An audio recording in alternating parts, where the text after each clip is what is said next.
ശുദ്ധമായ ഖുർആനിൽ അല്ലാഹു പറയുകയാണ്, ഹുന്ന ലിബാസുൽ ലക്കും വ അൻതുൽ ലിബാസുൽ ലഹുന്ന. ഭാര്യ ഭർത്താവിന്, ഭർത്താവ് ഭാര്യയ്ക്ക് എന്തുപോലെയാ? വസ്ത്രം പോലെയാണ്.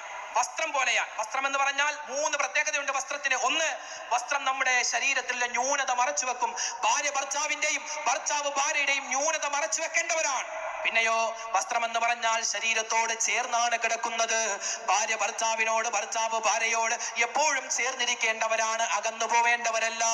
വസ്ത്രത്തിന്റെ 3ാമത്തെ പ്രത്യേകതയാണ്, നമ്മുടെ ശരീരത്തിൽ എന്തെങ്കിലും, വസ്ത്രത്തിൽ എന്തെങ്കിലും അഴുക്ക് പറ്റിയാൽ നമ്മൾ കഴുകി ശുദ്ധിയാക്കും.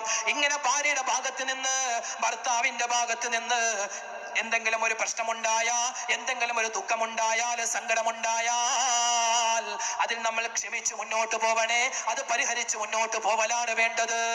ക്ഷമയില്ല. അതുപോലെ തന്നെ എന്റെ വാപ്പമാരെ, എന്റെ ഉമ്മമാരെ, എന്റെ കല്യാണം കഴിക്കാൻ ആഗ്രഹിക്കുന്നവരെ, കല്യാണം ഉറപ്പിച്ചു വെച്ചവരെ, കല്യാണം കഴിഞ്ഞവരെ, വിശുദ്ധമായ ഖുർആനിൽ ഒരു ദുആ നമുക്ക് കാണാം.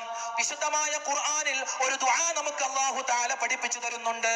കുടുംബജീവിതം സന്തോഷത്തിലാവാൻ, ഭാര്യ ഭർത്താക്കന്മാരുടെ ജീവിതത്തിൽ വലിയ ഖൈറുണ്ടാവാൻ, മക്കളും മാതാപിതാക്കളും തമ്മിൽ ഇഷ്ടമുണ്ടാവാൻ, അങ്ങനെ കുടുംബത്തിൽ സ്വസ്ഥതയുണ്ടാവാൻ വിശുദ്ധമായ ഖുർആനിൽ അല്ലാഹു തആല പറയുന്ന ഒരു ദുആയാണ്, റബ്ബനാ ഹബ് ലനാ മിൻ അസ്വാജിനാ വദുർരിയതിനാ ഖുർറത അഅ്യുനിൻ വജഅൽനാ ലിൽമുത്തഖീന ഇമാമാ.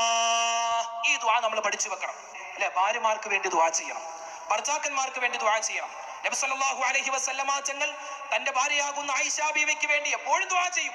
ഒരു ദിവസം ആയിഷ ബീവി റളിയല്ലാഹു തആല അൻഹയുടെ മടിയിൽ നബി സല്ലല്ലാഹു അലൈഹി വസല്ലമ തങ്ങൾ തലവെച്ച് കിടക്കുന്നു. സുന്നത്താൻ.